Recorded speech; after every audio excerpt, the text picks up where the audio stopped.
We're talking today with Christopher Straub of Springfield, Virginia. The interviewer is James Smither of the Grand Valley State University Veterans History Project.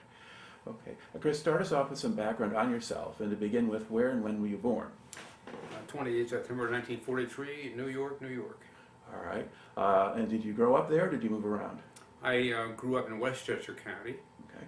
which is the county north of the New York City line, and our village there is a village called Larchmont, part of the town of Mamaroneck, and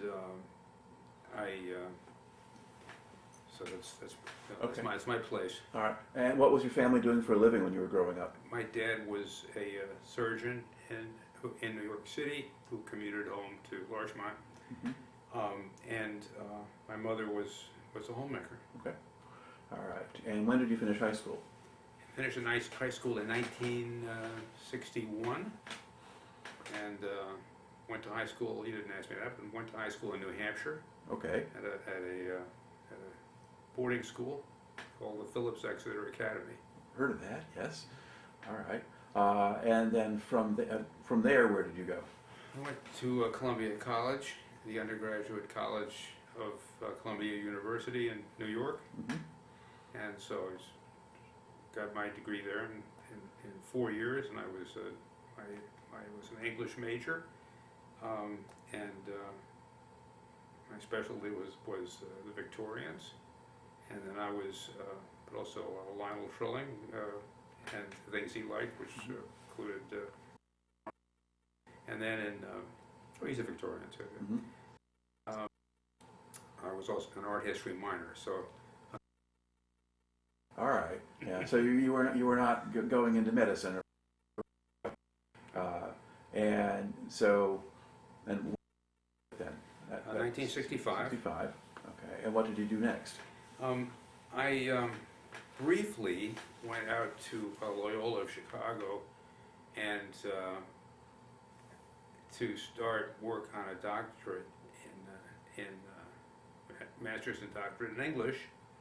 I was really interested in the poet Gerard Manley Hopkins and just loved the poetry. Wanted to learn more and write more about the man.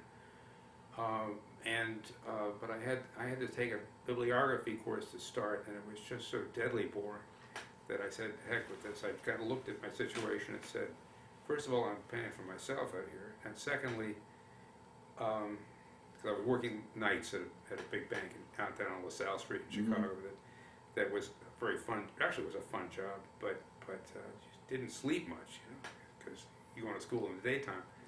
So I decided that I've been in class since I was 5 years old, and it was time to get out of class. So I went to so I got out of class and went to various military recruiters, and the only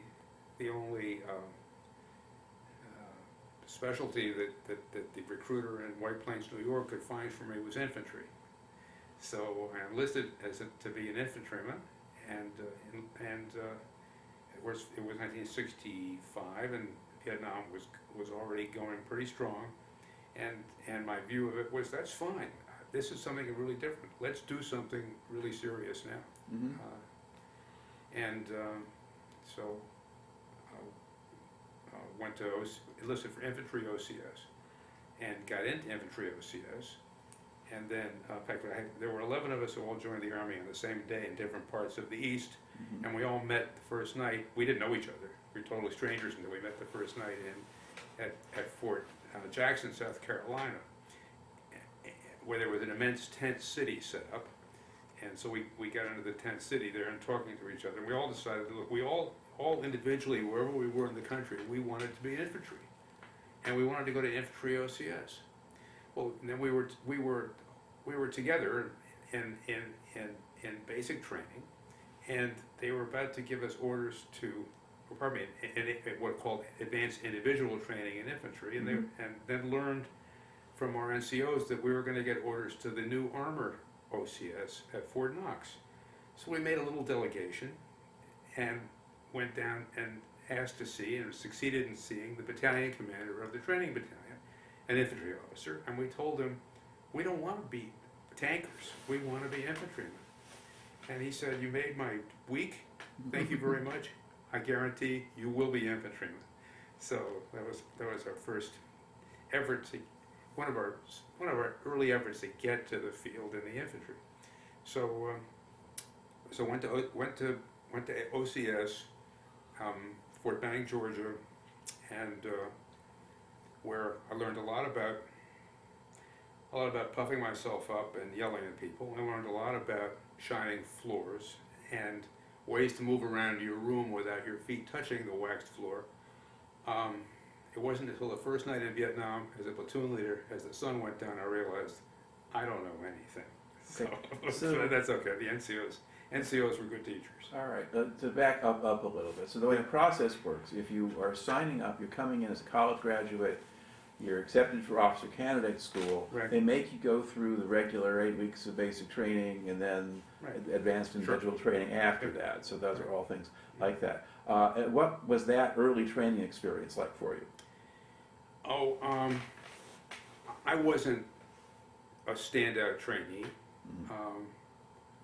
I wasn't so. I didn't have some of the skills to throw a strike with a hand grenade every time or whatever the other things you had to do. I could certainly run and keep up with the runners, but it was still a really interesting experience for me, because you would think with this college I went to, which was an international institution, you would think that I knew something about my country, and I didn't know much about it. It took the Army to teach me. So that was probably the most important. I never knew somebody who came from the Rio Grande Valley. I never knew somebody who came from Drumright, Oklahoma, or the Tennessee mountains. These were all revelations to me. I knew that people existed, but to know them as people and have them as friends, that was something. So that was probably the biggest thing. I know I picked up a lot of military skills and sense of hierarchy, but the main thing was the people. Okay. Now, as you were going through those programs, did they have a lot of the OCS guys together, or were you just mixed in with the ordinary 18, 19-year-olds? We were pretty mixed in.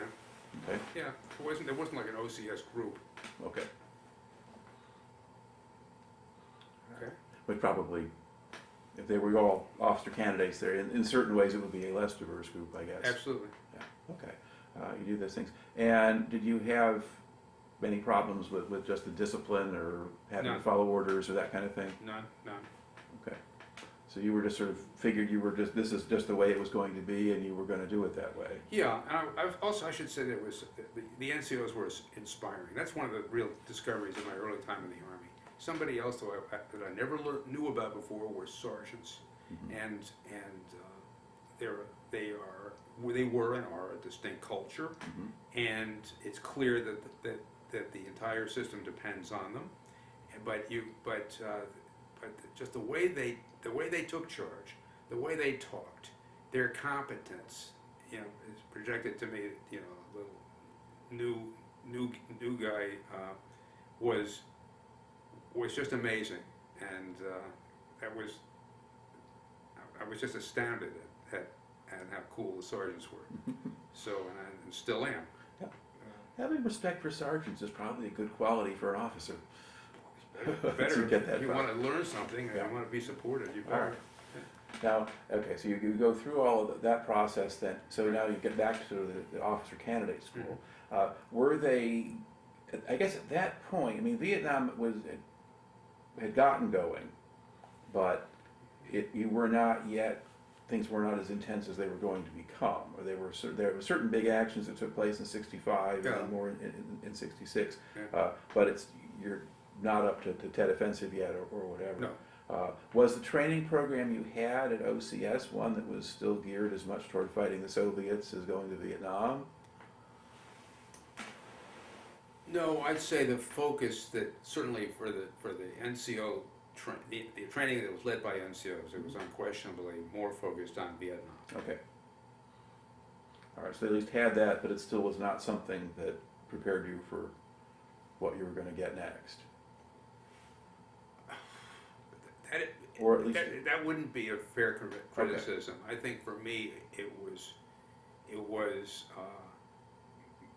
more my lack of learning it rather than their lack of teaching it. all right. And the defect in the system of the besides me was that there really wasn't time to sleep. So you're not as alert in your training as you ought to be, given the importance of the training.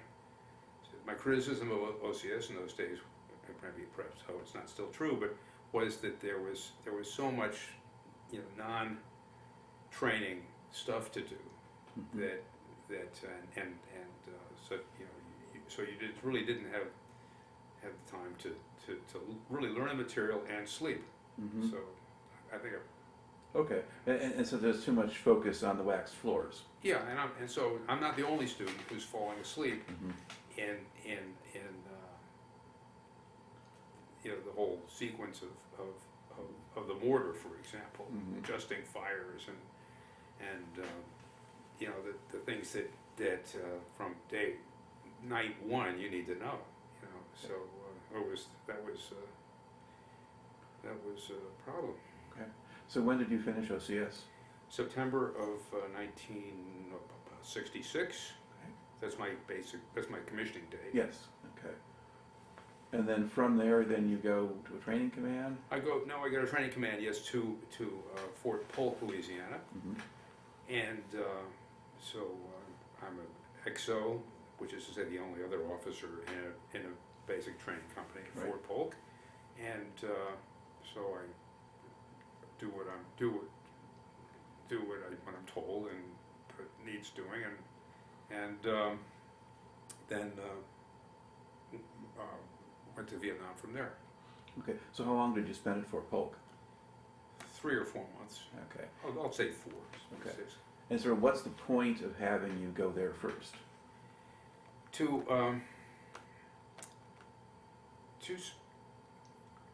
I think with Vietnam looming as the next thing for everyone, it was for the Army to sort of test drive the lieutenant, and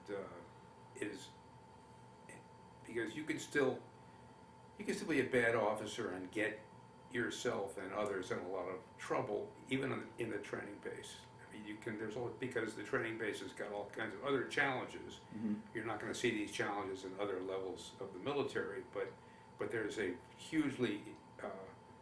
there's a very large gap in authority levels and really in dignity levels between the trainee and the officers and NCOs, and that can be for people who are kind of naturally drawn to taking power to themselves. That can be challenging. Those people have to really, not be power driven in a situation like that. And you can think of all the possibilities for abuse, and if you can think of that a possibility, it's probably so in that sense, it was good there. It was good just to get missions that you didn't want to do that you would still do well. I remember there was something like the brigade blood drive. So, where am I going to get all this blood? Well, you're going to get out of the arms of trainees, probably, but how are you going to convince people to do that? And they were interesting problems, and for me, they were challenging. It was good, and you also saw how the more senior officers behaved, and my company commander was very good at showing me those things. So it was, because from his point of view, I'm another training problem for him. He's got not just in the troops, he's got to train this lieutenant. But and of course the NCOs were the basis. The relationship with the first sergeant, who he treated me with some sort of grudging respect, but clearly wasn't directed at me personally. But it was definitely grudging. It had to be. If I were to ask him how how many lieutenants have been through your school, and it would be, I'm sure it would have been hundreds. So, but anyway, it was all a good experience. Okay. So then, when do you actually get to Vietnam? Would be, I don't know, say January, around February of '67. Okay. And how did you get over there? I got over there on a charter aircraft from Travis Air Force Base. So it's California. Oakland? Yeah, or that area? Yep. Okay. And where'd you land in Vietnam? Consonant? No, I don't know. I should say I don't know. I'm not sure. Was it one of the We were already bases around Saigon? We were also putting flights on Long Binh. I could have been Long Binh, so I don't know whether it was Long Binh or Consonant, but I was impressed with the looking at the plane landed for fuel probably in Clark in the Philippines, and then the last part was the last leg was to run into Vietnam, and I was impressed looking at the aircraft window as we were moving into the landing, that there were these flares hanging in the sky all over the place. I know what that means now. I mean, that means somebody's in contact at night. There's a battle going on down there at night that is being illuminated by field artillery, and so that was impressive. Then the question was, where am I going to go next? And as I recall, I did have orders to the 25th Division. I'll back up. I have no connection with Hawaii, which is the home of the 25th Division. But we had a Filipino platoon sergeant, E7 Field First, in the Basic Training Company, who was very clear with us trainees that if you have to be in the Army, you should be in the 25th Division, and if you have to be in the 25th Division, you got to be a wolfhound. And so I asked for that. So we got to the 25th Division base camp at Cu Chi, and the brigade adjutant was interviewing lieutenants, and he had 3 lieutenants in front of him to interview in his little waiting area, as far as where they would be assigned. Both of them were, the other 2 guys were both airborne, both Ranger, and one was West Pointer, and the other was ROTC Distinguished Graduate. I was the 3rd, OCS. So I remember him coming out and saying, just a minute, Lieutenant Straub, let me talk to these guys with the horsepower. So, and there were 3 battalions he could assign people to. One was a mechanized battalion, which used 1113 armored personnel carriers.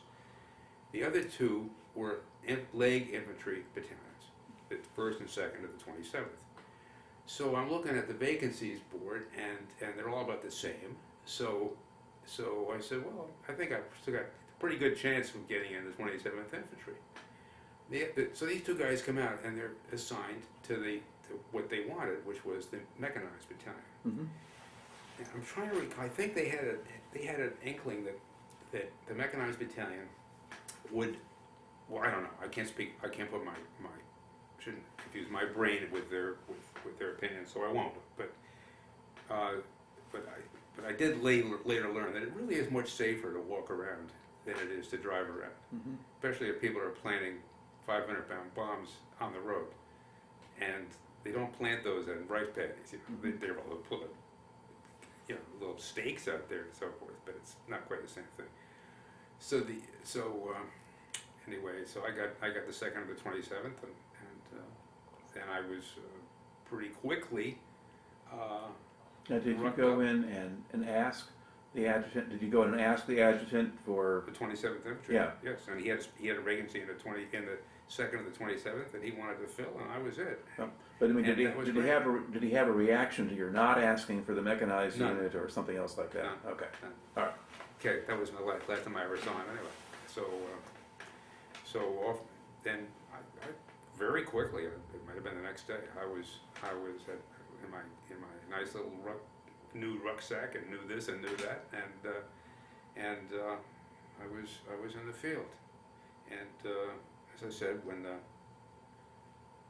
when it got dark, I realized that, and I had the responsibility of this frontage, that I still had a lot to learn.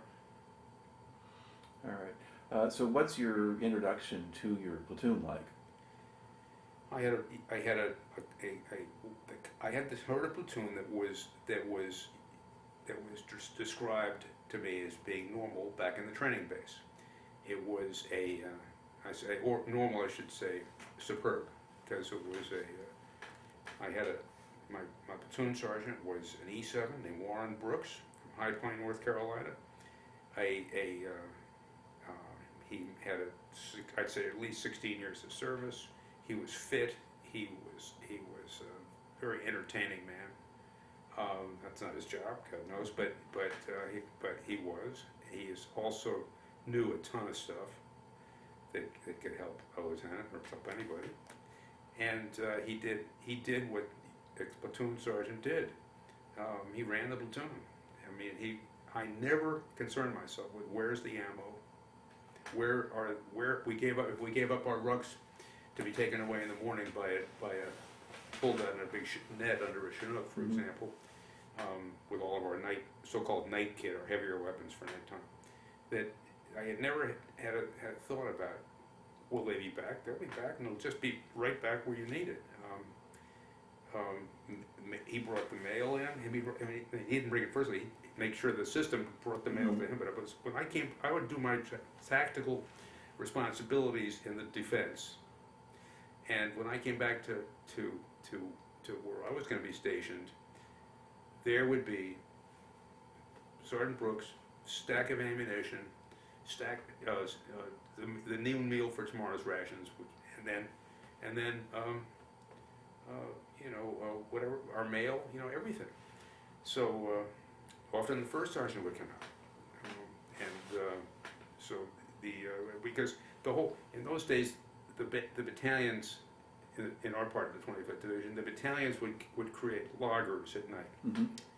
Back to the Boer War, the whole battalion would make a big circle, and inside the circle would be the battalion commander and the recon platoon and so forth. And every company had its cooks come out at night with serving hot rations out of a Vermite container. They would there would also be soda and beer, but I think the basis of issue was 1 beer per man per day. There would also be, for those who cared for it, there would also be say the night kit, recoilless rifles,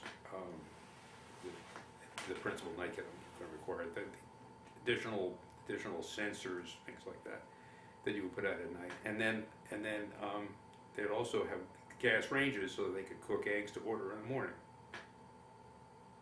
I mean, this is better than about half the motels in the United States, right? I mean, but seriously, this was by the book. It was just wonderful, and but I thought it was normal. So in the morning, all that stuff would be taken away, and then we would conduct reconnaissance and force operations as a battalion, with our battalion commander walking along with us, and the NCOs had and I had hard stripe E6 squad leaders, and really good squad leaders too, that would just really have the squads fan out, and not walking across fields toward tree lines, and it was a very, very civilized part of Vietnam with rice, small rice farmers, whose crops just dominated the region. It was very flat, and those were our operations, and they were a really good basis for things for the future, for things to come. You'd see that you compare the second tour with the first tour for me, and you see a big difference both in the terrain, but all in the things you couldn't do because of terrain and weather, and then but also the less organization, less complexity in the unit. Okay. Now, how much contact were you actually having with Vietnamese at this point? Not much. They were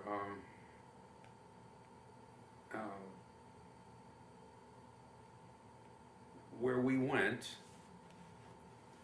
and as far as base camps goes, you know, Vietnamese commercialism struck up all around us, and you had to keep that at arm's length.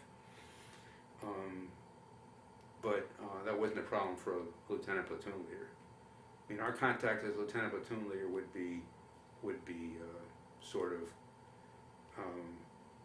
waving at people working in the fields. I'm talking actually about like contact with the enemy. The enemy, yes, those Vietnamese. Yeah, well, we had contact with the enemy for the most fleeting contacts is basically what I can remember. We didn't have any big.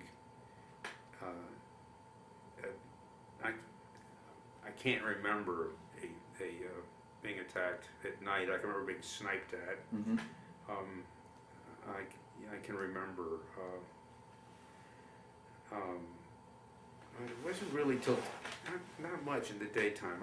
It wasn't until Tet 68 that we had a major contact. The smaller contacts we had, go back to actually the company, were it was clear they were moving across the province at night, and not just across to get someplace else, but they were moving throughout the province in order to do their political conversion process, which starts with assassinations of all the effective Vietnamese figures. But they were trying to change the politics of the province by eliminating bad ARVN, or eliminating good ARVN leaders, so that only bad ARVN leaders were left. And they were also, and I learned that, of course, better from Douglas Pike's book once I got back from my first tour. But that's all they were doing. They had little meetings of the Farmers Association. These were all things that I worked on that we operated against in our recon platoon. But other than that, the other flip side, we were trying very hard. I was trying very hard. I think everybody else was too, to avoid civilian casualties. Our senior headquarters at battalion and division were very insistent. If you were claiming that your operations had killed an enemy, bring us the weapon. And if you haven't got one, be prepared for a long interrogation about why you don't have one, because we weren't making stuff up about this. Okay, so you're not in an atmosphere where the higher ups just want body counts and don't care how they're produced. Absolutely not. Yeah, that's the kind of thing that also gets lost track of sometimes. Not then in that division. I should have to say. Yeah. So but I guess in terms of operations, I mean, I can remember very well around Christmas time, we had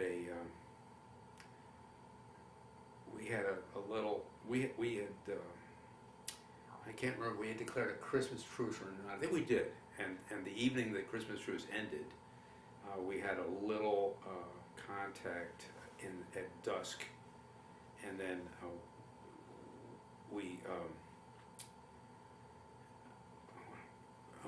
one of my squads reported that they had killed a Vietnamese who may have been sniping at us, but it was someone who at least was where he shouldn't have been, and was out in the, not working in the patio, but just out in the patio.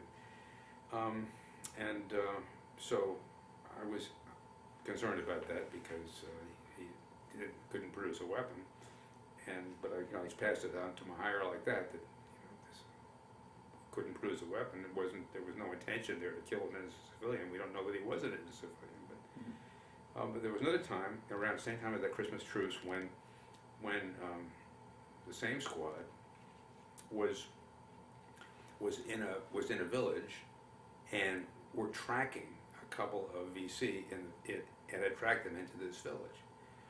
The village, though, was quite bustling. There were a lot of people shopping in the village, and very, very vividly remember that squad leader saying, "Couldn't shoot, sir."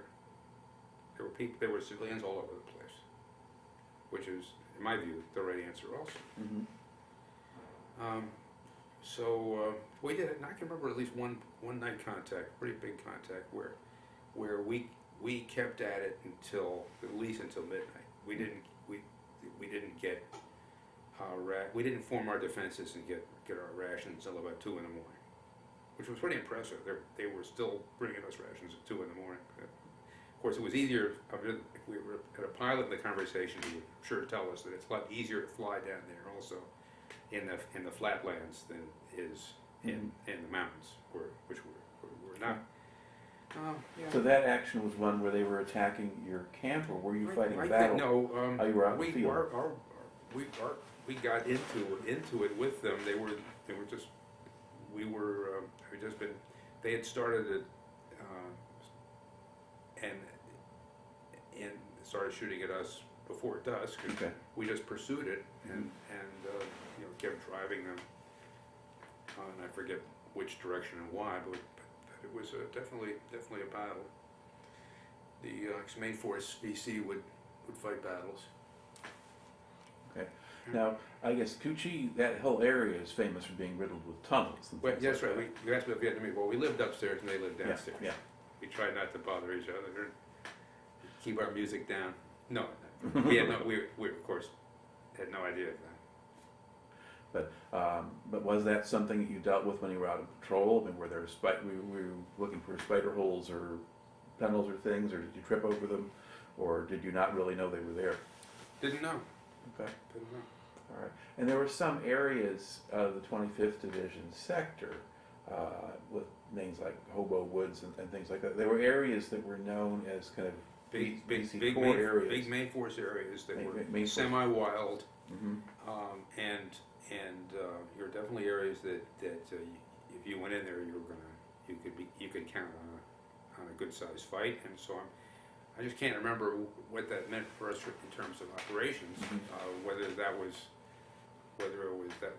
probably was a priority for my commanders. I just can't remember. But would you go into those places and get into fights? Yes. Okay. And of course, its purpose being to clean them out of the VC, clean the VC out of them. Mm-hmm. But I just can't. I'm sorry, I can't remember which part of that was our division mission. There was the area to the east. Basically, when you've got an enemy main supply route that is coming from Cambodia, Mm-hmm. the Cambodia that is to the north of this Mm-hmm. of the third quarter area of Vietnam, and parallels the Saigon River coming down through the main river plantation, Mm-hmm. the Phil Ho, or pardon me, in Giao Tieng, and then coming down to Saigon. And but we were also more concerned, I think, so that was more Big Red One stuff Mm-hmm. over there. Then the Saigon River is like the essential dividing line between us, and then on the other, but on our side, we're concerned about the part of Cambodia that's to the west, Mm-hmm. and northwest, Tay Ninh City, and then down, pull up through the rice lands, and then the jungles that are south of there. And there were just a couple of special forces camps out there with a sort of early warning tripwires, if you Mhm. will, and they did see a lot of action out there, and occasionally we would send a battalion or two out there. But the purpose, what we were concerned with, is on our side of our big river, the Vam Kodong, that on the Saigon side of the river, that we interdicted the enemy there, and also rooted him out from his political people, out of the local business and politics. Mm-hmm. All right. What kind of casualties did your platoon take while you were leading it?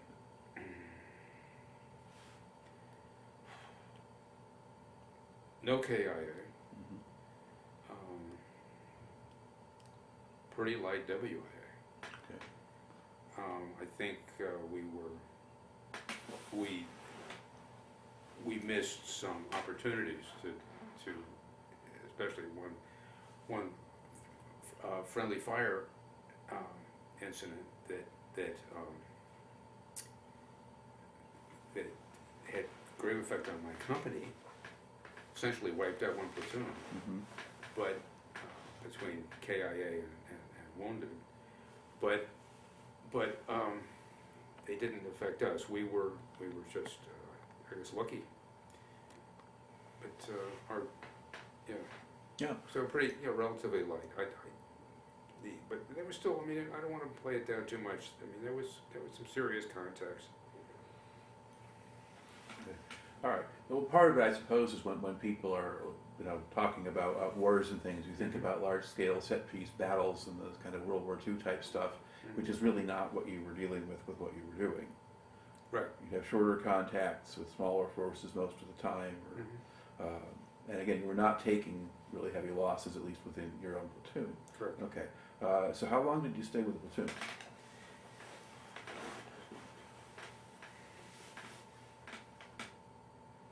Okay, so our start date would be, let's go back to our start date, which would be February, so March, April, May, June. I'd say, I'll just, I think June, maybe longer, maybe July. Okay, so you... So, okay, 5 months. All right. And then, now it was normal to reassign officers and give them some time in the field and some time in staff positions of different kinds. So do you switch out from the platoon to go to a staff position? Yes. Okay. And so when do you make that switch? Just, so I don't know, June or July, whenever I'm told. Okay. Just can't. All right. Recall Well, okay. Well, what was your first staff assignment then? Or you...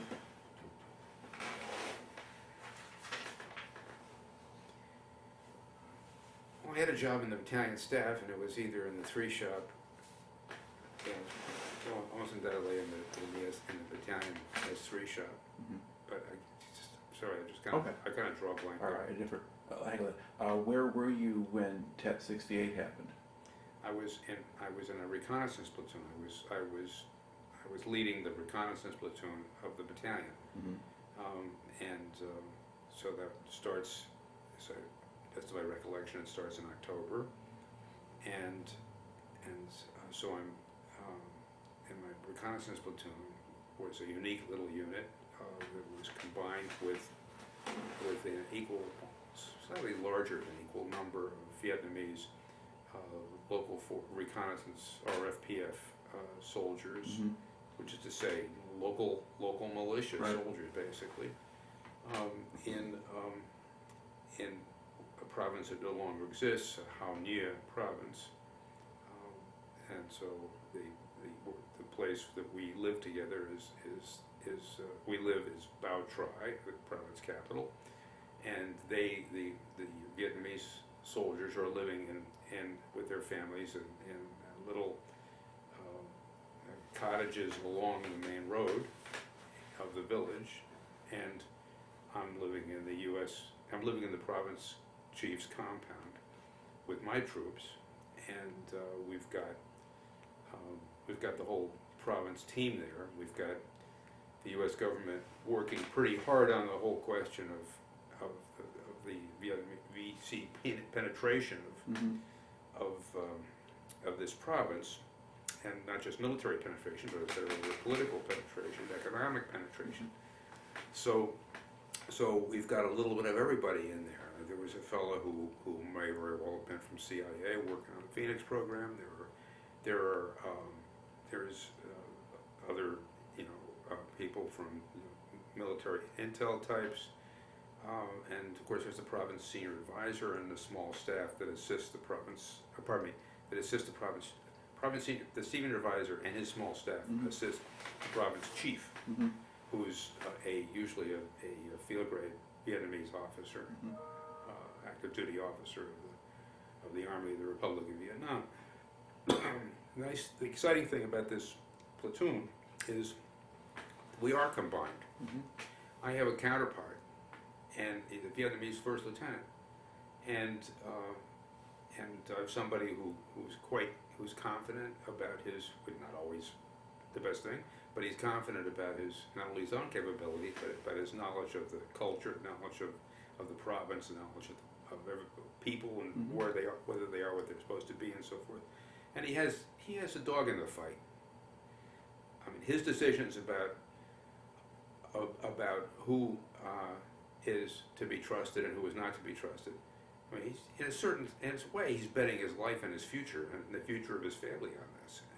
And so anyway, the combined force was really a really good experience. And where we get our missions? We get our missions from the province chief. And I would clear the missions if I had any question about the missions, and here I was given some leeway in my judgment. If I had any question about the missions, I would share them with brigade headquarters, U.S. brigade headquarters. If anything untoward, any war crime, any larceny, anything like that takes place, done by obviously by U.S. troops, then I'm their leader, and I've got the brigade behind me, and we'll handle it the American way, the American legal system. But if it's done by the Vietnamese, I report it to the brigade commander, and our American brigade commander, and let him decide how to proceed with some Vietnamese counterpart. Anyway, it was those missions included a lot of night missions, because the province chief, who had his own intel work plus all the intel support that I described to you,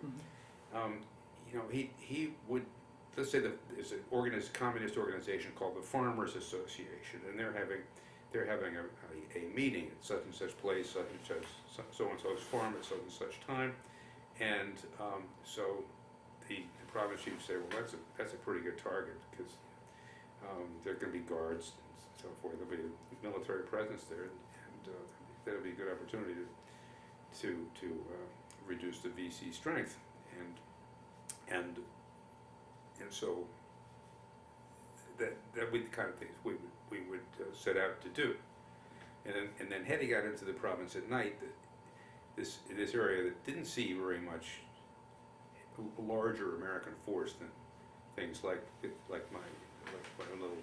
our little group.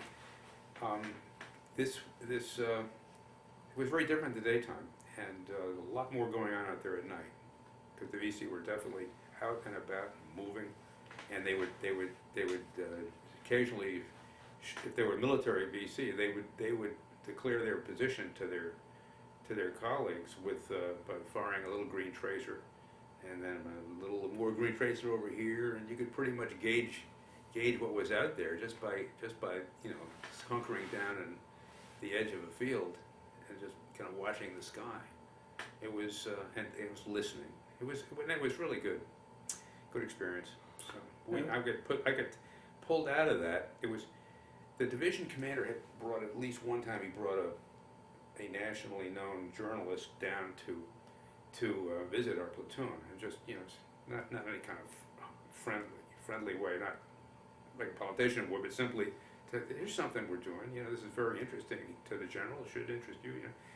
Working with the Vietnamese at this level, and so it did the. When you were doing this, would you actually go and raid some of these meetings and actually arrest or kill Viet Cong cadres, or did you mostly miss them or not go out? No, we generally went out. We generally decided along the way that it's either not happening, or in some cases my counterpart decided the balance of forces is against us tonight, and we fight again another day.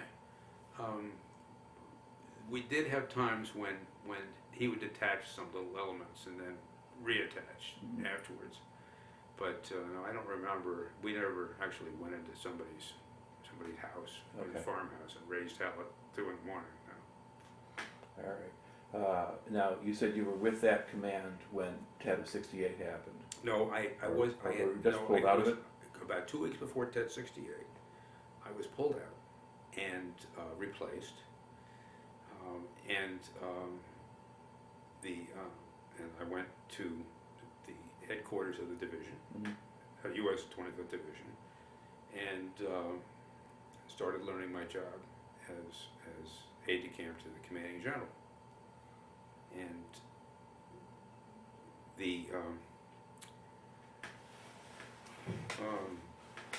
so Tet 68 happened, and it was as surprising to the people around me at the division headquarters as it was as surprising to, I think, everybody else, that forces of that size that had, were able to preposition themselves like that. And by order of part of General Westmoreland's battle plan at that time was for us to be closer to Cambodia and let the Vietnamese secure their own principal city and the suburban areas around Saigon.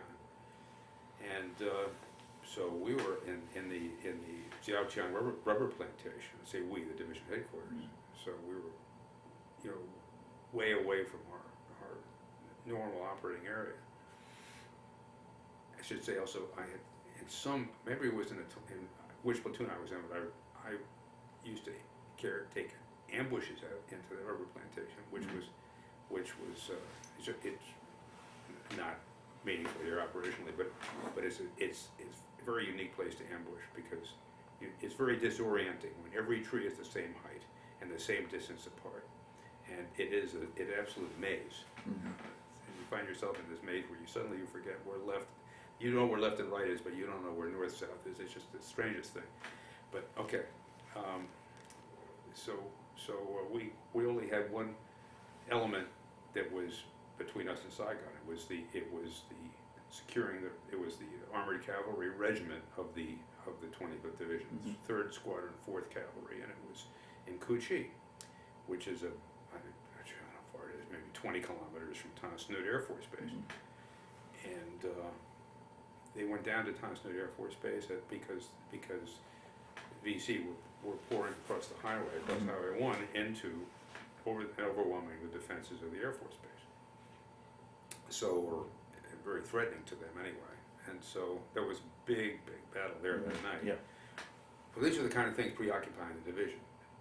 My little reconnaissance platoon in its province headquarters in its obscure little province was not front of mind, as they say now. So we anyway, it was front of my mind because they were just run over like a tsunami went over them, and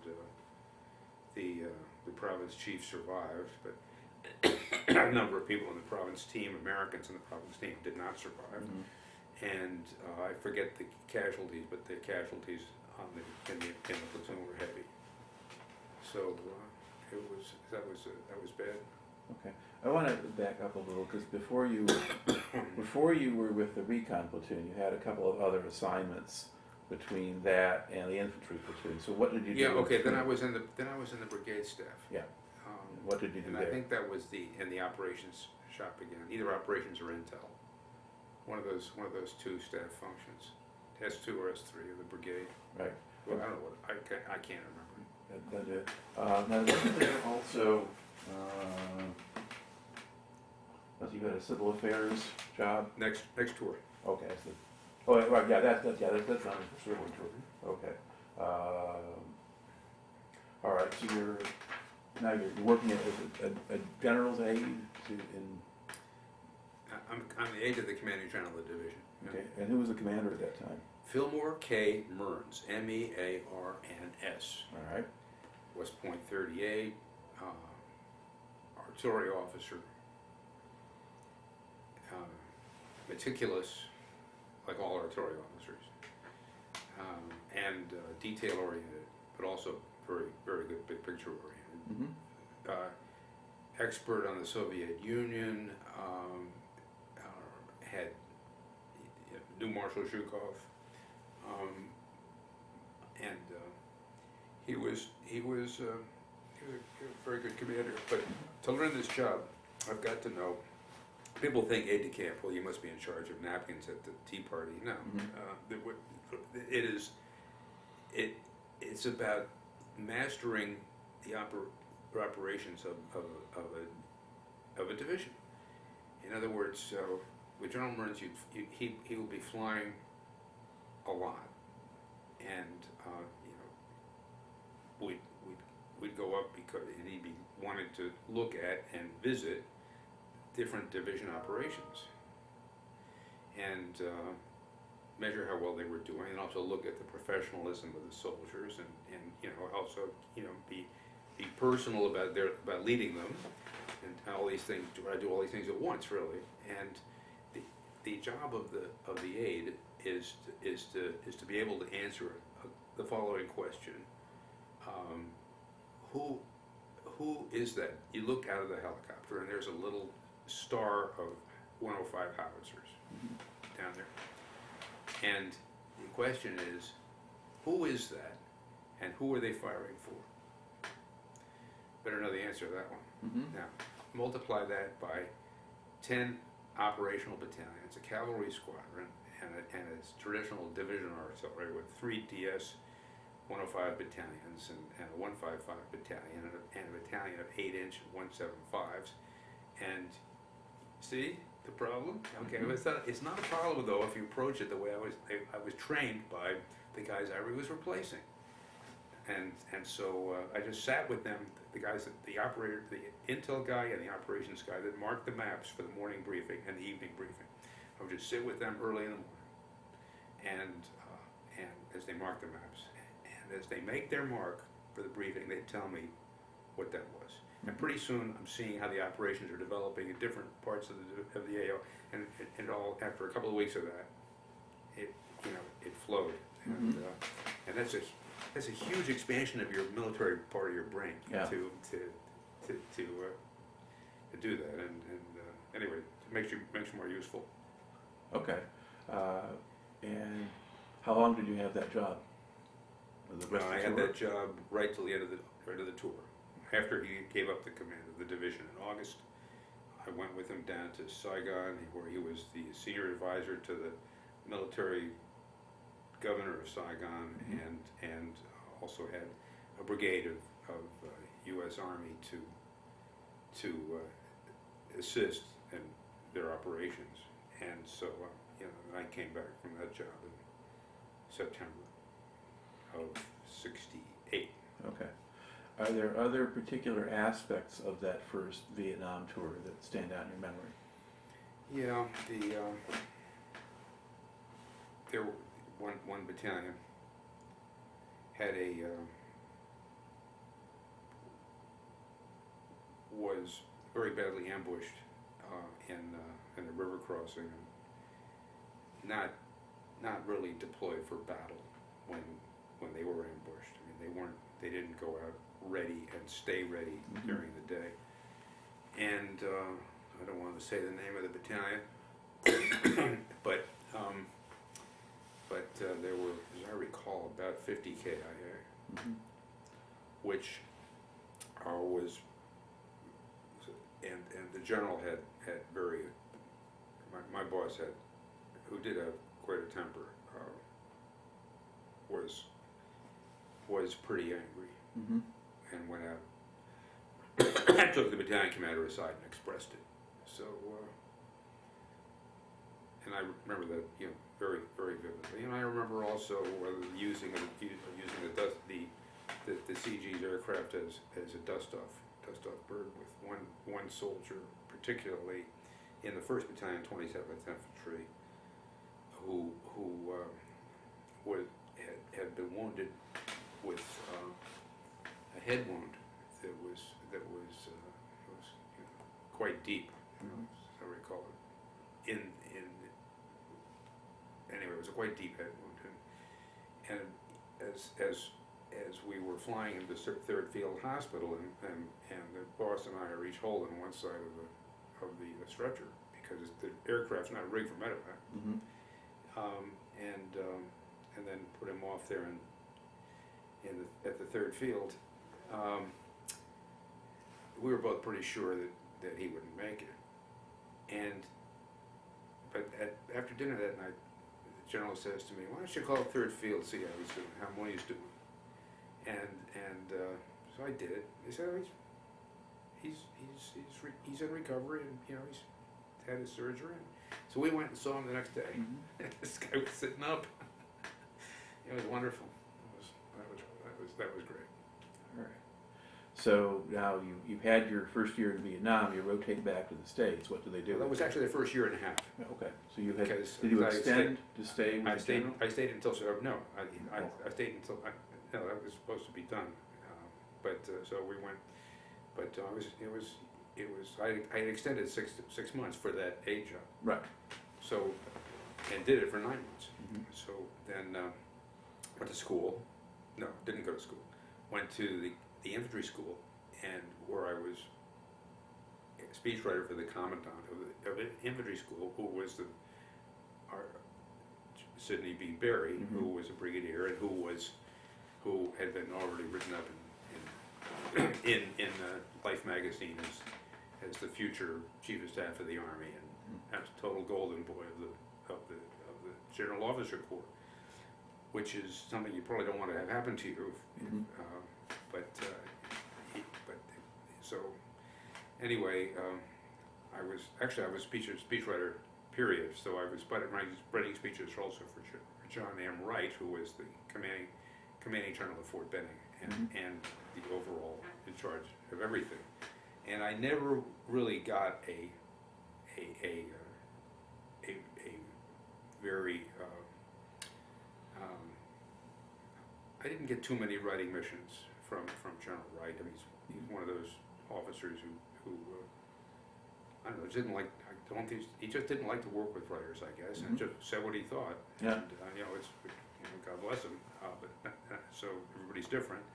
He had been a prisoner of war in World War II of the Japanese. And he was in a baton. Oh.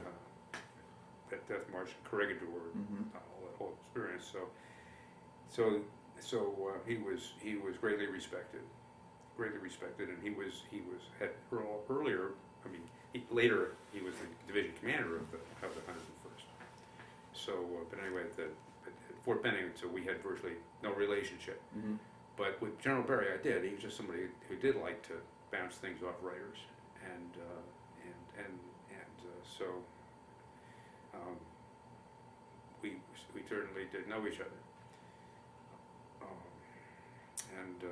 Then he was kind enough to let me go on a return trip to Vietnam if I would, and go to Airborne and Ranger School on the way. I wasn't a particularly stellar student in either, but one thing I'm very, very grateful to Ranger School for is I got confidence, much more confidence in my ability, and therefore everybody's ability to function with a lot less food, and also ability to walk land navigation confidently at night. Ranger School was great teaching that, and it was great anyway. It's a great leadership course, great as you're kind of wandering along, daydreaming in a patrol in a swamp, in the middle of the night, happy in the fact that you're a private in rear rank. Then suddenly you get the tap, tap, tap. Ranger Straub, patrol leader just stepped on a mine. You're the patrol leader, and suddenly you're responsible for the whole thing. For that way you maintain some alertness. But it's great training. And was that another place though where you didn't get much sleep? Well, that's part of the training. I mean, Ranger School is supposed to simulate combat conditions by food deprivation and sleep deprivation are part of that. But it's not for so long a period that it's going to make you ill. Okay. You have 3 or 4 days of patrolling, and then back to the mess hall. But so it wasn't bad in that regard. But it's a total training experience. I think it's a really good program. Now, why did you do those programs?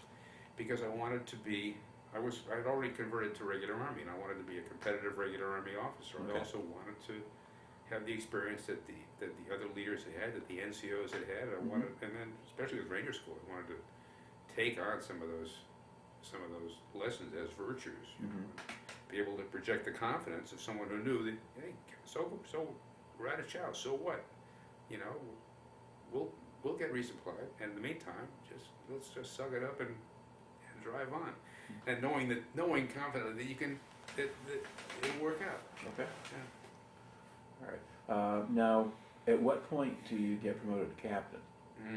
2 years after my commissioning, so it'll be September of 1968. So Okay. I got promoted to captain in Saigon by General Mearns, when he was starting out as military advisor down in Saigon. Okay. So you're a captain at this point. Now, so do you just go from the Ranger School and that training back to the next Vietnam tour at this point? Or do you have another? Yes, I did. Okay. And so when do you get to Vietnam then for the second tour?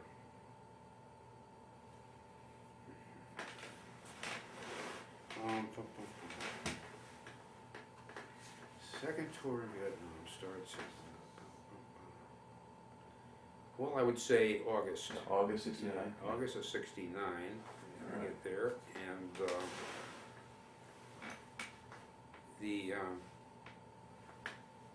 there was not much question about work. You know, I was going to go to the 101st to get the MACV, or USARV, the U.S. Army Vietnam, had an authority to change anybody's orders as they arrived in the country for various reasons, but they didn't change mine. So I got to the 101st, and the 101st put me in without delay in the 2nd Battalion of the 501st. All right. Now, at this point, by the time you arrived, was the Hamburger Hill fight over? Or was it still? Yes. Okay. The Hamburger Hill fight was in May of 1969, and I was arriving there in August of 1969. That is over by then. Yeah. And had the 2nd of the 501st been involved in that, or were they somewhere else? Okay, so we've now gotten you sent out to join the 101st Airborne Division, 2nd Battalion of the 501st Infantry, your second tour of Vietnam, and kind of pick up story then from there. So I guess, you were talking about the different people coming in were being assigned different places, but were you already earmarked to go to the were you already planning on going to the 101st, or had you asked for a different unit?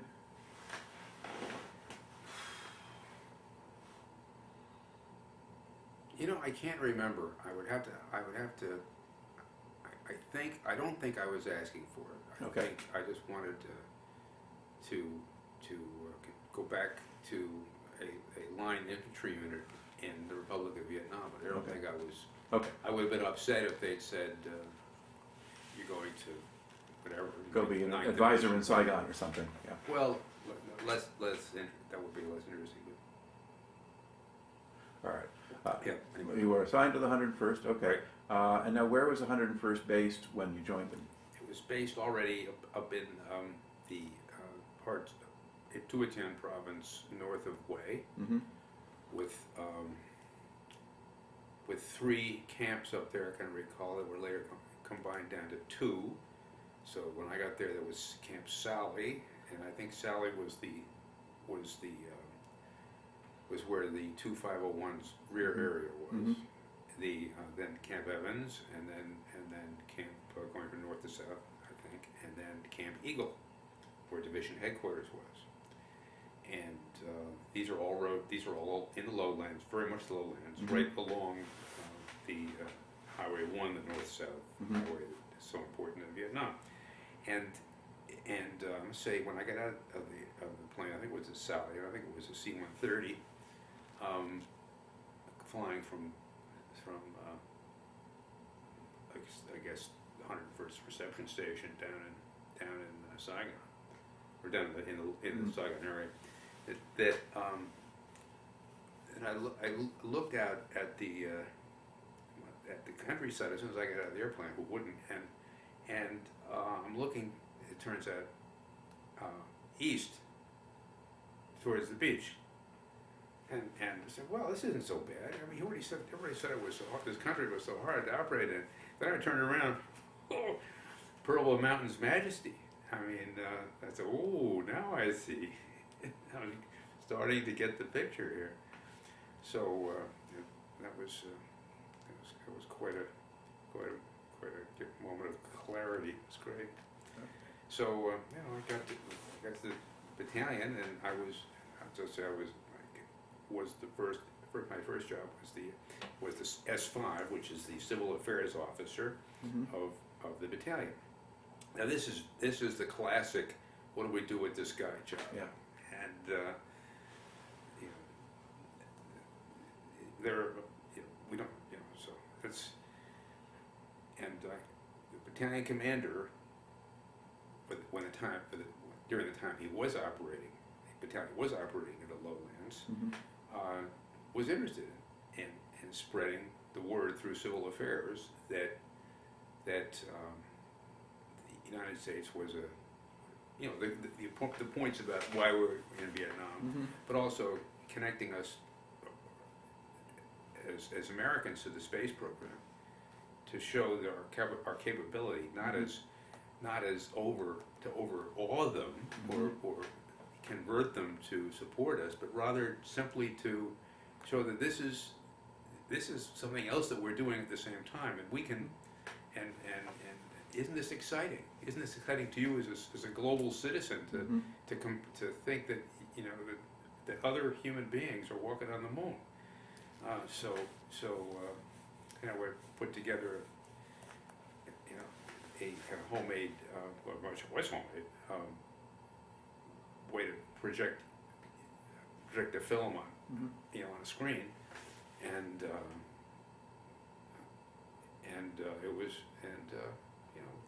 showed it a couple of times.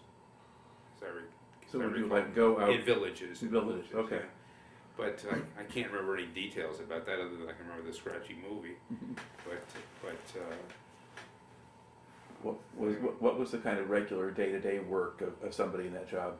Or wasn't there? Planning these, sometimes planning these things, other times just helping the other staff officers, frankly, in their positions, being useful to the assistant S3 and S4 and those guys.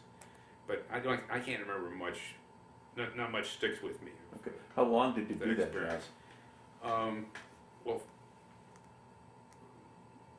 not that long. I mean, I don't think it lasted 2 months. Okay. And then the battalion went back into the mountains, close to the mountains, anyway, Bastogne, and about that time, the S3 air job became available, and of course I'm happy to do that. Very happy to do that. Okay. With the civic affairs thing, did you handle it? I mean, if there were like an accident where somebody ran over a Vietnamese person or somebody shot a water buffalo or something, you didn't deal with that stuff? I can't remember that. Okay. All I can remember is the ongoing conflict on terms of road use and presence on where are you in the area of operations with woodcutters, because a lot of people had for a long time been making their living, cutting away the forests, for the usual construction purposes, and good work, good for Vietnam, but we have sometimes had little concerns about what are those damn woodcutters doing there, and also, are they the eyes and ears of the North Vietnamese Army? That's something else. All right. So that was not much of that. So S3 Air was great. Okay. Describe the S3 air job. Well, the S3, when you're talking about ginning up an air mobile operation and then conducting it, and with lots of getting the aircraft, getting the support, planning some of the artillery liaison officers planning the fires and integrating that, and you you have the whole process that you have when you're doing orders at the battalion level in any kind of battalion, any kind of force, but now it's in 3 dimensions with the aerial aspect. So, so the work is very interesting, and the work is demanding. Also, it is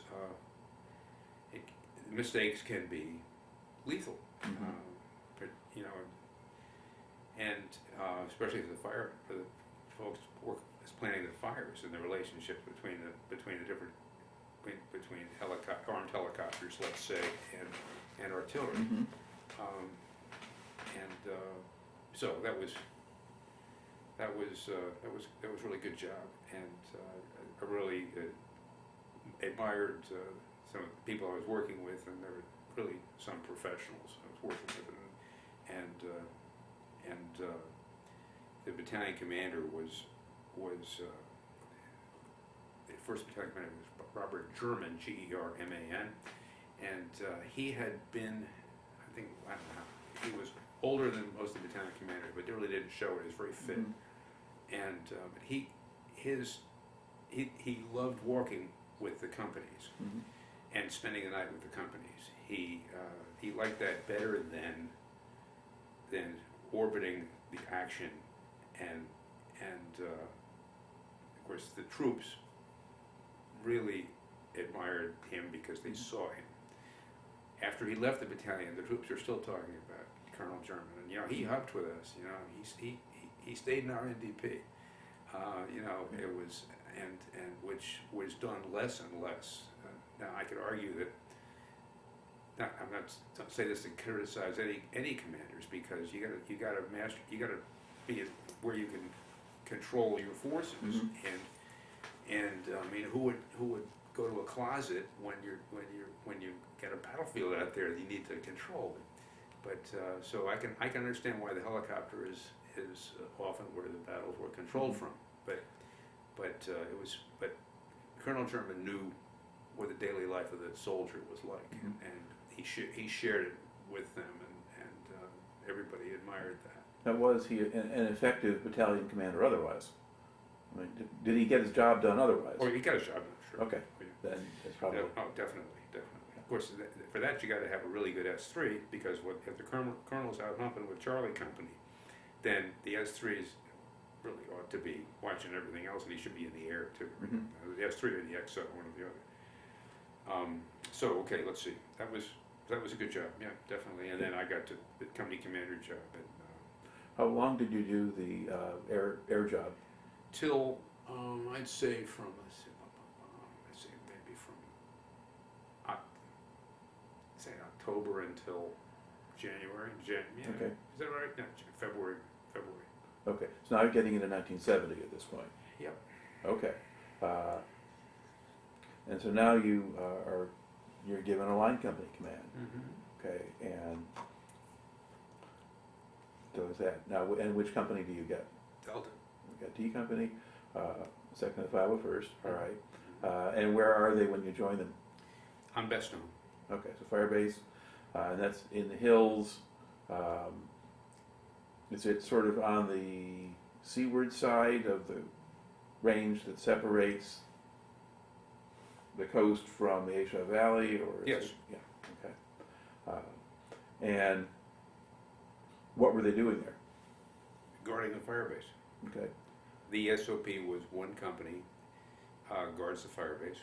The other 3 companies operate, and the company guarding the fire base, that was considered to be the place where the little sores would and boils would dry, and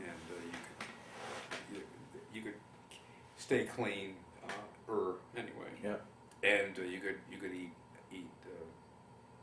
A rations, and at least twice a day, and you could be the troops kind of dry out, and it's not supposed to be restful. You're supposed to guard the fire base, which means you're working on the fire base. Also, you're constantly putting in new concertina obstacles. You're putting in new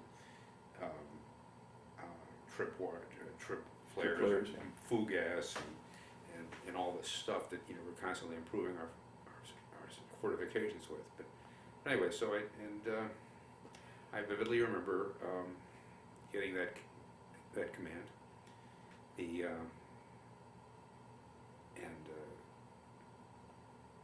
I can't remember what came first, but certainly I talked to the troops, and I'm embarrassed to say there's a little bit of a bragger because I told them that I was already a year and a half in Vietnam, and I've already been in a unit in Vietnam, infantry unit, and I haven't been in your shoes in these mountains, but I'm not green to this, and I can promise you that I know what I'm doing, and my goal is that everybody I'm talking to right now goes home on the airplane sitting up. We're going to press the enemy, we're going to fight the enemy, but we're going to be smart. And that was absolutely what I felt. Mm-hmm. And how did you kind of integrate yourself into the company? Well, I didn't really integrate myself into it. I mean, I just started doing the job, you know, because that's the thing about command in Vietnam, and you see this in Keith Nolan's book in spades. You're in charge. You're in charge. You don't have time to learn the culture. I mean, you are in it. The whole something happens, everybody's, 100 eyeballs are and looking at you. I mean, it's not quite a bit like that, but I mean, so yeah, it's.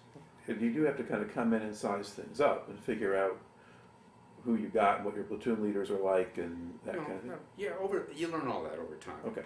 I tried not to take other people's opinions. I mean, I'm going to get to know these guys as well as anybody else does. It was, the company had a good reputation, and I was really very, very happy to be there. Did you know the person you replaced? I knew him. If there was a word, it's like socially in terms of a Vietnam battalion. Yeah, sure. I knew him from talking to him at the fire base. Mm-hmm. I don't recall a real handover talk where he said, watch out for this, plan for that. I don't recall that. Okay, you're just tossed right in there. Right, and the commander before him, I knew, where did I know him before? I knew him someplace, because we kept being assigned to each other, or near each other, so for these, but so after a while it gets a bit smaller army. Mm-hmm. But anyway, yeah, so you just kind of go in, you take over, and then you would you rotate off the fire base? Yeah, right. After a few days after that first, actually we had an interesting evening briefing, because to be in charge of the fire base means the company in charge means the company commander of that company is in charge of the defenses of the fire base, and so there's an evening briefing, and every night, and one of the briefing topics is the defense of the fire base, so I'm giving my briefing in an outdoor briefing room. I should say I don't think an outdoor briefing room in Vietnam is a good idea, especially one that has a lot of bright lights and the enemy can see your little briefing going on from the next mountain. So somebody was watching that night because I'm briefing away. And a rocket, there's standard American type steel fencing protecting us from the exterior, and the steel fencing can be you can pass somewhat right through those holes. They're not too small, and so I'm briefing with my pointer about. Here this is, and this artillery will be at such and such, and all of a sudden, kaboom! And there's a RPG, enters hits the steel, goes jams sailing, RPG is built around a steel rod, and the steel rod goes shooting through the briefing room right down the aisle. This could be a movie scene, right down the aisle, through the screen door, and into the sandbag that protects the bunker. And so that was the end of the briefing. Somebody turned the light off, and everybody composed themselves, and then I went back to my own bunker and commenced my job. All right. So was that briefing something that they had been doing consistently? Absolutely, every night, same time. Okay, yeah, I'll do it. Take it to the bank. Okay, so it wasn't really your fault. You just walked into that. No, of course not. It was it's one of those things that happens if you just start thinking this is all normal. Mm-hmm. So Okay. then a few days later we went out and started our period of our 3 weeks of operations, and had an area that we were given to patrol in, and given a strength of enemy strength of being fairly low in this area, and so once we went off in a group, the whole company went together, and then we started immediately breaking up into platoon sectors.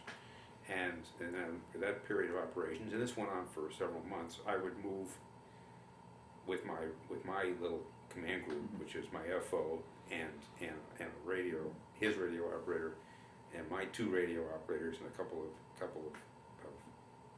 guys to protect us, and we'd move from one of the platoons to another, and I'd do this to control the operations first and foremost, but also to get to know each platoon and each platoon leader and platoon sergeant, and just either develop a relationship and find out if these guys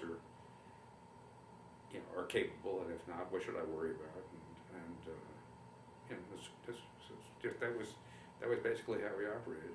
All right. And one of my I had a sort of battle drill for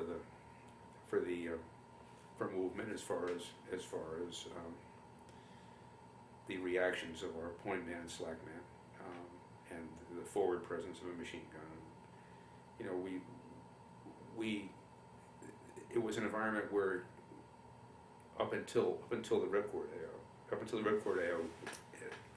a moment when the People's Army of Vietnam went to flat ass offense, up until the moment when they decided we're on offense now. Up until then, it was meeting engagements, and we always won. We never lost a meeting engagement. We never lost a man. I lost one Vietnamese at my first tour in that platoon, because we were sloppy. We were both my counterpart and I were sloppy, but thanks be to God, I never lost an American the first tour, and I was bound and determined that we're gonna be the first on the draw. We'll fire first, and we always did. So anyway, we moved well. We moved quietly. As we got into the more complete mountainous areas around and over towards Ripcord and into that area, we very intentionally slept in unlikely places, on mountainsides. That's something else that Ranger School teaches you. Don't worry about this. You don't have to be on a level to sleep. So we moved very quietly at night. We moved confidently at night,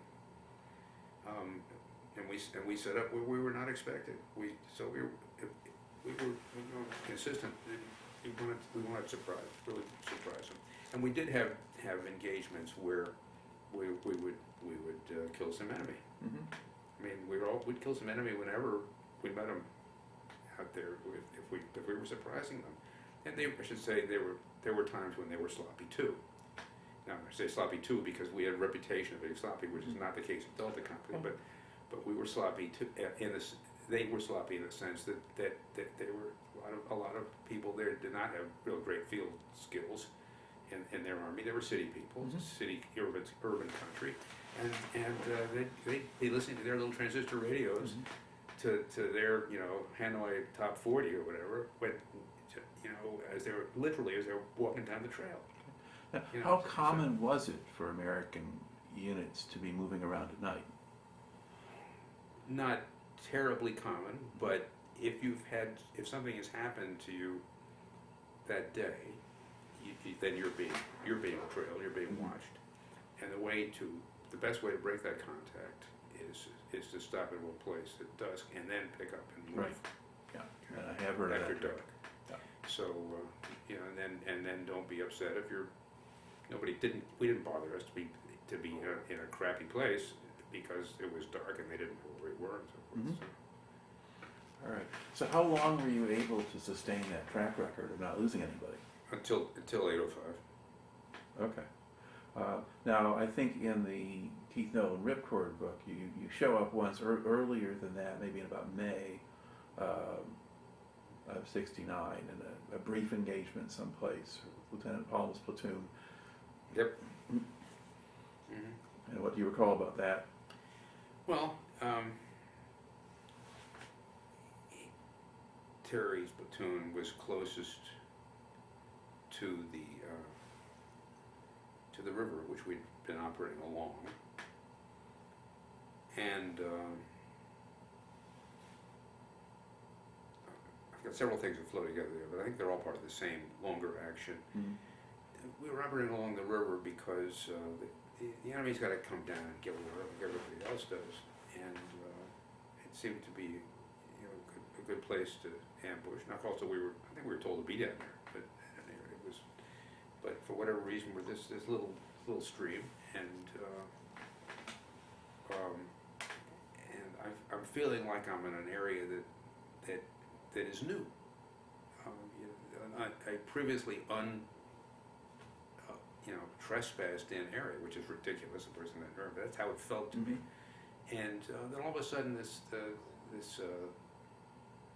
pink team, half of the pink team, the white part, the Loach, comes zipping through there, low altitude, with lower than the edges of this canyon that we're in. And my attitude was, I was quite negative about that. What the hell is he doing here? Nobody told me that was coming, and so and unfortunately that Loach was, I think it was the Loach was shot down practically at that moment, which goes to show you what else is going on in that valley, because all those steep hillsides have got bunkers in them, and those weapons are in there. Yeah. So the pink team is one observation helicopter and a Cobra. And a Cobra, yeah. So I can't remember what the Cobra did, but that clearly we had if we had any chance of concealment, it was gone. So might as well let's go rescue whoever's on that Loach, please. And but unfortunately there was no one survived that. And but we still had to recover the remains, and so that's part of the action. But connected to it, and I can't remember the exact connection, but was first platoon getting from where they were down to the stream, right down to it, and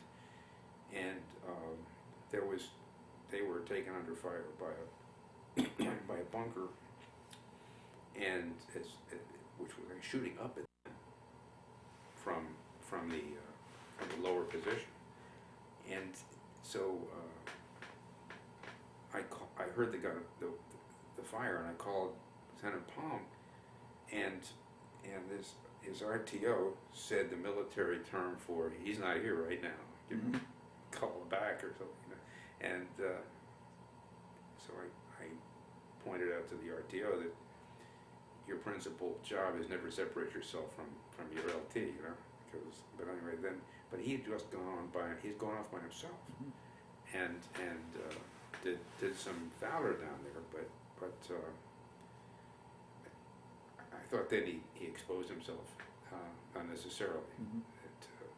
In that a better planning for making at least a squad effort to knock that thing out Mhm. would be better. But anyway, but he did the job. He knocked two guys' heads together out of that bunker.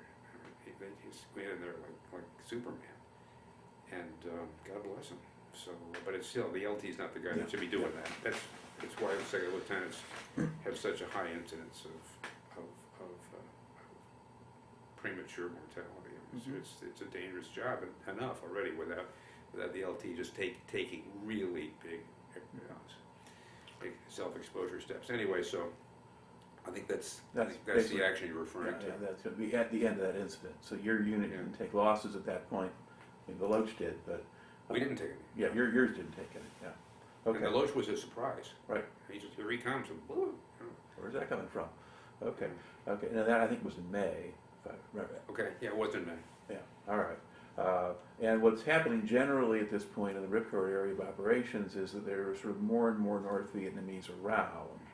There's not a lot of big fights yet, but they're increasing. There's a point when one company of your battalion takes over security on Ripcord while they're all on a stand down. But was that not your company? Was your company ever up on Ripcord? No. Okay. All right. And then things get uglier in July. Fire base comes under fire, gets bombarded, and your battalion at a certain point gets sent in support. I think that's Yeah, we were the reserve. you were the reserve and sent in, and that gets you into mid-July. Now, before that happens, before going to Hill 805, did your company do other things that you want to kind of put on record here? Or was it essentially the same kind of patrolling still? Same kind of patrolling and little contacts that little ambushes, little contacts in which we won, Mm-hmm. and which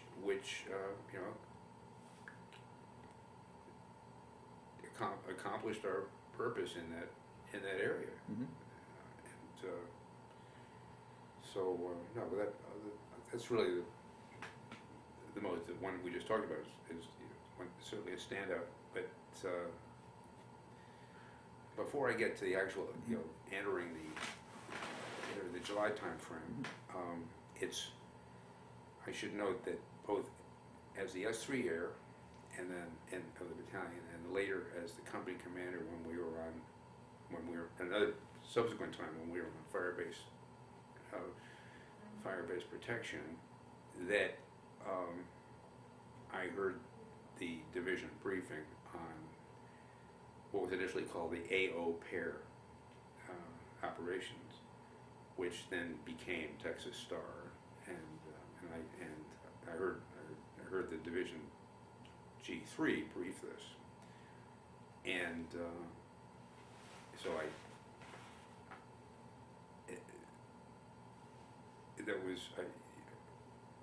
I knew what was intended, and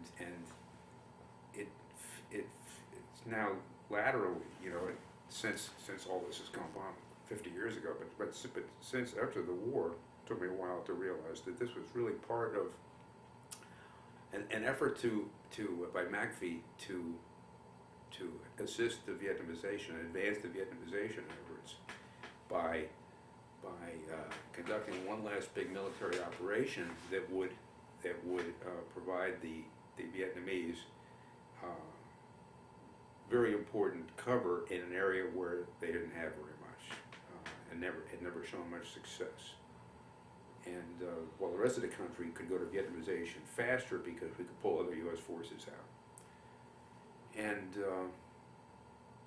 so it's taken me a long time to come around to that, seeing that there is merit to that approach. And it's not my business as Captain Joe Blow to decide whether a 4-star level operational plan is meritorious or not. Okay, I mean, I know my place, but I wasn't thinking of that at all at the time. Yeah. That hadn't crossed my mind. So I didn't connect those briefings to what we were doing, to tell you the truth. Okay. But anyway, so I go to So we go right to July 12th, I guess. Sure. Okay. Okay. So the battalion, basically the 2nd Battalion of 506 at this point has been having a lot of problems with some of the hills immediately surrounding Right. Ripcord Base, one of which, Hill 1000, overlooks it. And your battalion is sent in with the idea of helping to remove the Vietnamese Yeah. from that area. Okay, so kind of pick up a story. You fly in. Where do you go? What happens? Okay, I don't know where. Actually, well, 805 where you wind up is on the other side, but Yeah, there's- I don't know where I left. I don't know where I left the troops. But I'll be right back. Okay, so I got a helicopter, or somebody got me a helicopter, and so and I'm not sure I went alone. I hope I took my FO, but at any rate, I wouldn't. I probably did take him. Anyway, we flew up to Ripcord, Mhm. and this is pretty sure this is on the 12th, and so I reported to Colonel Lucas, and Major Herb Koenigsbauer was there with him, and Colonel Lucas told me that I was under his operational control. I'd already been told that by Colonel Otis Livingston, who was my battalion commander. And going from, if you're in the reserve, you go and you're placed op-con to somebody else. That's no big deal. Yeah. And so had a good conversation with standing conversation in that very small talk at Ripcord, and Colonel Lucas, his guidance to me was this is a really intense area of operations, and you need to hold 805 until I tell you to leave, or until I tell you that you don't have to hold it anymore. Okay, so you're on 805, and you need to really dig, because this is really serious out here. Very intense enemy. They will attack you, and so you're protecting the fire base and protecting the whole operation by being here. Okay. Need you to hold strong up there and dig. So what was the point of holding 805 in particular? What will that hill help with? Well, I had to really sort of figure that out on my own, but I mean, it was pretty clear that 805 was kept 805 properly held and properly patrolled between, and also with you're covering by fire this big defile between 805 and the Ripcord. Right. So you're protecting it from ground attack. You're also protecting it from indirect fire attack, because you have another observation point. Yeah, and it helps probably keep open the air corridor coming out to Ripcord as well, because this one is east of Ripcord. Yeah, we can look down. We can look down as we did. We can see, more or less see where their 51 caliber position is down there. That is wreaking havoc on helicopters. Right. So anyway, That's your job. That's our job. So and we so I went back to where the troops were, and we combat assaulted into a ridge to the oh man, it's been so long. Well, a ridge to the north of both Ripcord and 805, and then walked essentially right up that ridge line to 805. And Alpha Company, second of the 506, had been occupying Ripcord, and they had since moved off just to the side of Ripcord, and so we were not contiguous. We had our lines, they had their lines, but we were close to each other. Right. And I totally forgotten about that until Chuck Hawkins reminded me of it years ago. But anyway, so what didn't I do that night? I didn't demand really good digging all the way around, and wasn't as meticulous as I should have been. Mhm. So other than that, we had a good perimeter. We had never had a perimeter like that in a company as with as much digging, as much preparation, as much work on fields of fire. But we didn't demand from battalion the things we could have had to do an even better job, and I didn't demand of my leaders and of myself as much as I should have. I was too concerned with this complete change of mission. Too concerned that, and I'm sure about the first company commander to have this feeling on 805. I know I'm not, but too concerned that we're playing. We've been told we're playing only defense, Mhm. and we're up here where everybody can see us. It's the complete opposite of the whole way we've operated in this company. Yeah. And no more points for being smart now, okay? Now you're getting your points for having a tough exterior. And, in retrospect, I see how wrong I was there. Anyway, so the attack, the first, and I can't go through I can't repeat the Keith Nolan. Yeah. So no. But I confused one night with another. Okay. The big thing to me was it's in terms of chronology, the event that really was a danger to us was the gap in First Platoon that followed Lieutenant Palm's death. I don't mean leadership gap, I mean physical gap on the ground. Mm-hmm. And the heroism of Sergeant Embry in Second Platoon to cover that gap. Okay. That was wonderful, and I think that was the closest we came to being overrun. I was determined that we would not be overrun, that the company would not cease to exist. I know it sounds very self-serving, but I was worried that the company would no longer exist, that we would just be like a candle that was blown out because we were overrun, and it's just not going to happen. Okay. And so it didn't. Those guys were tigers. Our guys were tigers. They're unbelievable. Let's give this a little bit of broader context here. You've been Yeah. told to go occupy this hill near Ripcord and hold it and defend it. And you're Right. setting up the men, and you haven't done something like this before. True. And so you lay out a perimeter, you have them dig in, you position. Well, it was pretty. It's been so fought over, Yeah. and Yeah. so often fortified and refortified and so forth. Okay. It's not like this is a sand table that we're Right. Yeah. okay. We're gonna do it this It's one time. of those hills that another officer described as being like a hotel, where both sides have been there on and off. Yeah, Okay. exactly. But basically, but you get A attacked. rock hotel. Okay, yeah. But you get attacked that first night. Yeah. Okay. But it wasn't the kitchen sink.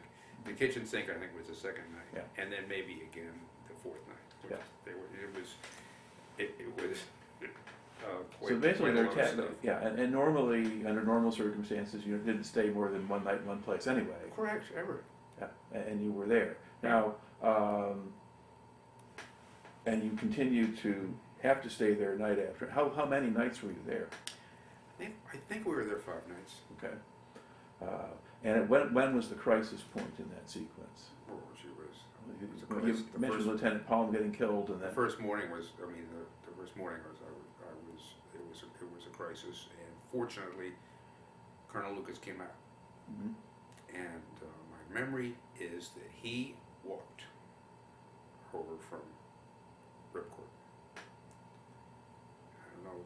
I'm sure that there's some 2, 5, or 6 guys will tell me that didn't happen, but Mhm. I think he walked, and he really bucked us up.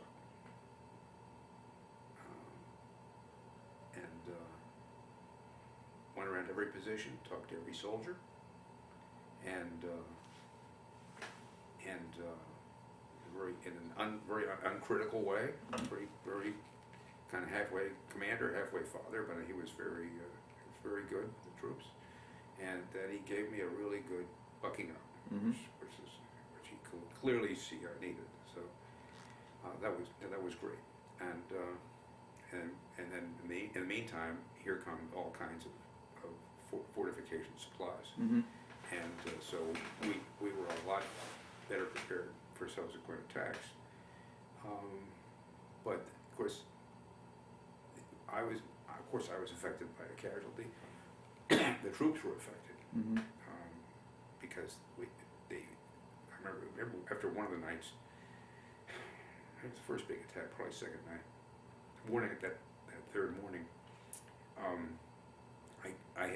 we had difficulty. Leaders had difficulty detailing troops to carry the bodies of our comrades down to the OZ. And I kind of had to plead with them, a couple of guys, that come on, these are our brothers. We gotta do this right. But anyway, because that never happened to us. Okay, the really good things, the really confidence, things outside of our own company that give you confidence, and I look back on such gratitude. And one of them is my FO. I really think that for any of you artillerymen listening, you guys are lifesavers, and Jim Potter, I think a lot of us could say that Jim Potter saved our life with the excellence of his forward observer work and his relationships that he created with all the indirect fire units in the whole AO. So he just calmly, constantly worked it, and we used artillery as I wanted a ring of steel. I wanted 50 meters, and then walk it in for 50 meters. We got the troops down in their positions at any times. We could fire as close as you could, and it was real. He was great. The Redlegs were great, and of course the chopper pilots, and especially with the winds blowing 60 knots plus at the top of this little place, and how do I actually seriously deal with a medevac helicopter up there, and that is with a strobe light.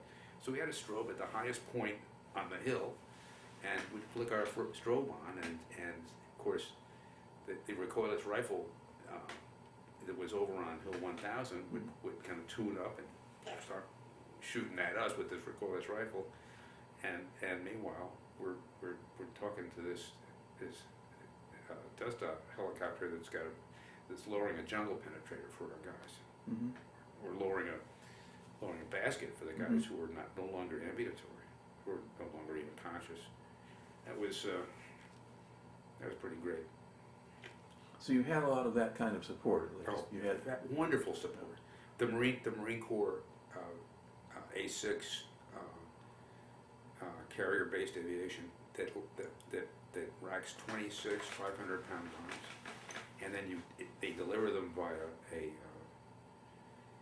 transponder.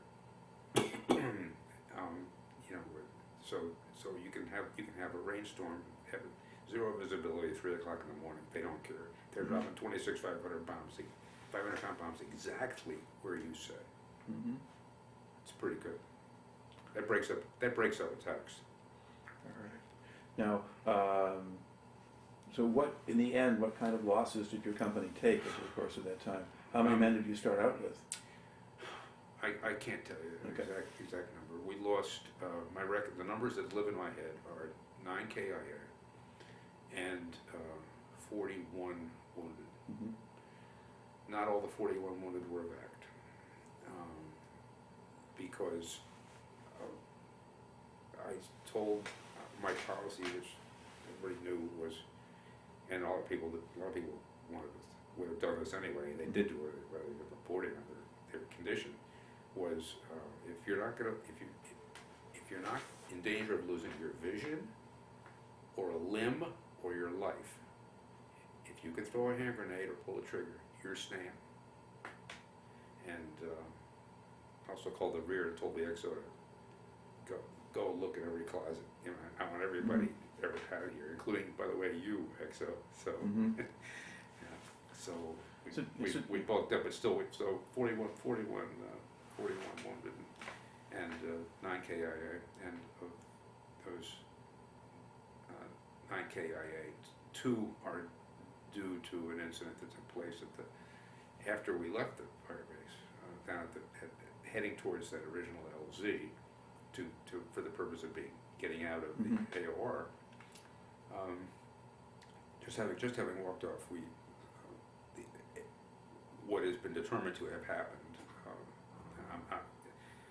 and I'm not a witness, I didn't see this actually happen, I sure felt its effects, was that the Kit Carson scout, who had a former North Vietnamese soldier, was, made a bad decision, and perhaps a suicidal decision, I don't know, but he threw or fell on, or whatever, a U.S. baseball hand grenade, and that killed, that created wounds in Bale and Warner that killed him, and one other guy, I think it was a guy named Rollison, who was with our, I think he was with our battalion borders. He had moved over to E-Company briefly, of our 2501 E-Company. So but he was killed on Ripcord, so he's not. Yes, the AOR, not with, really under me at that point. Okay. Yeah, so that was a big loss. It was a huge loss. Well, while you were there, what were you doing during the day? I mean, if the enemy were attacking at night, you just more digging and looking at more digging, more looking at other ways we could improve the approaches. We sent out patrols, of course, at dawn. We sent out patrols, small patrols during the day. Of course, looking for enemy casualties, looking for, any other indicators, and of the enemy, and just scheming with Red Leg about what else could we use here, and that's basically it. Now I should say every day was a little hungrier, a little sleeper. I just wasn't. All I could think about was what was the company and what we were doing and the defenses there. So I wasn't eating very well, like nothing, and or getting much sleep. Did you try to get them to just take you out? No. Oh, get the company out? Get the company out? Yeah. No. Okay. So you had orders and you followed the orders? We'd be told. Yeah. Okay. Now, did you get wounded yourself there? Tiny, so tiny.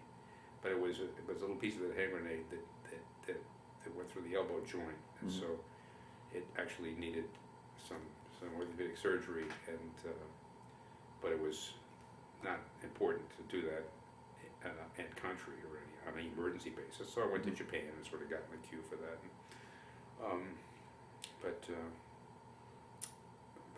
No, nothing. We got the company down to the lowlands, down to Evans, and then on the trucks and headed for our garrison down in the lowlands, and asked for Sergeant Schulke to drop me at the hospital and have him look at my elbow, and I'll see you at dinner. And next time I saw him was in Indiana at a reunion. But anyway. All right. So in Keith Nolan's book, there is a scene there where you encounter General Berry. Yeah. And what was the context of that? I was lashing out and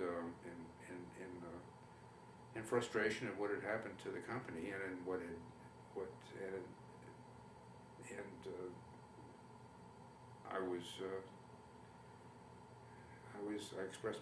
I was angry and I was intemperate, and I know I'm not the only guy in this campaign to have done that.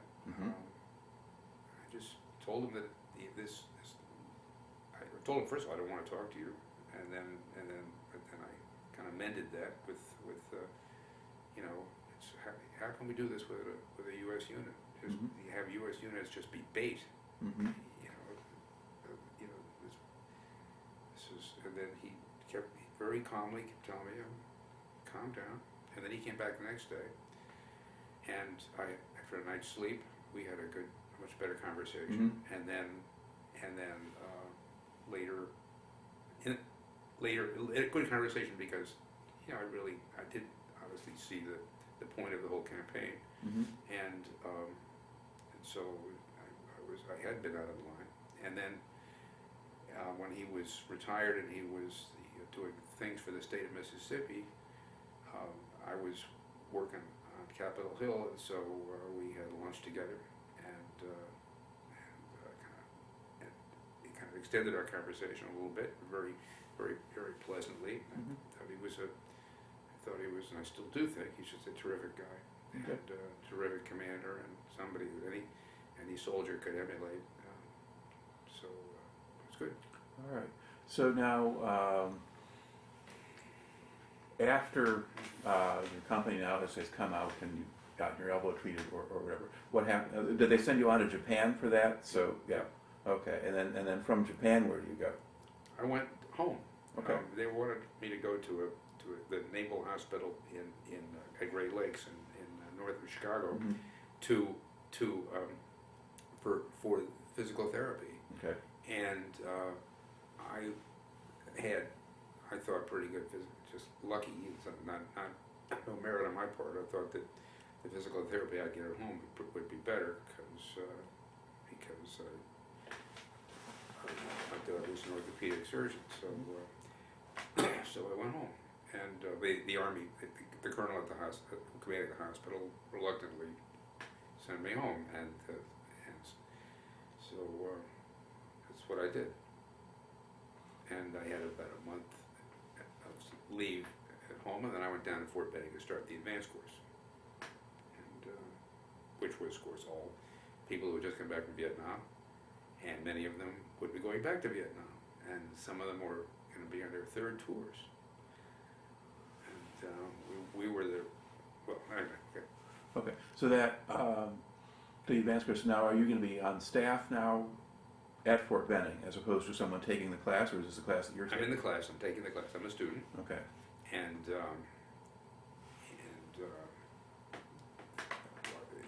in the course of being a student there, I met and courted my wife, and then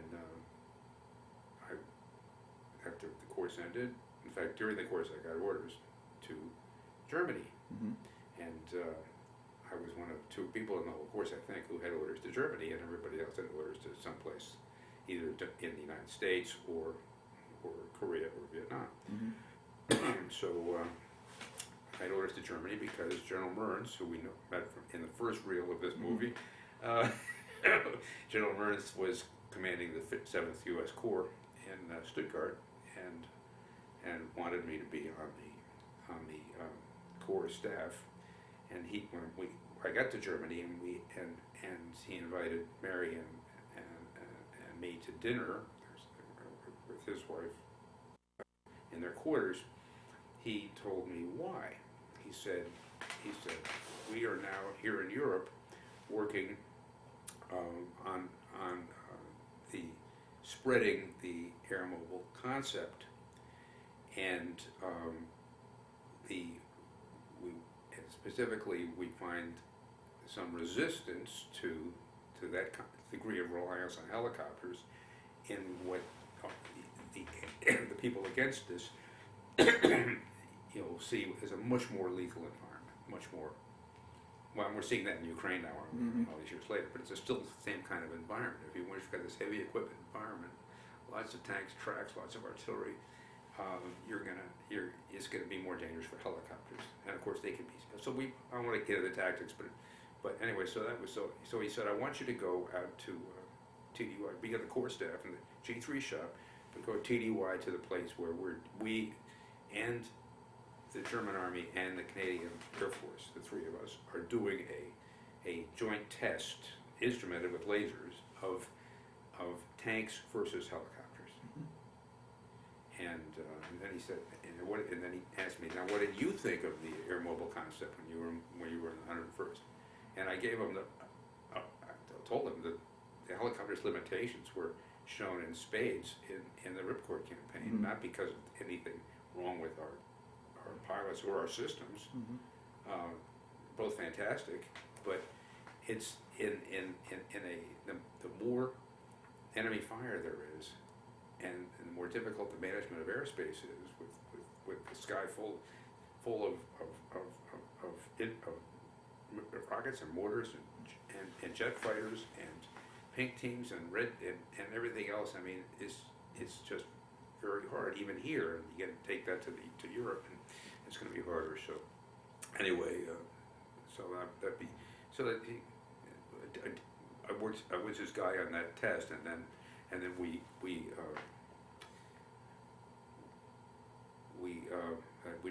just stayed in the staff, and then I got a company over there, and so it was Okay. excellent tour. All right. So this tape here is about up. So I think we are going to Okay. stop here. Good.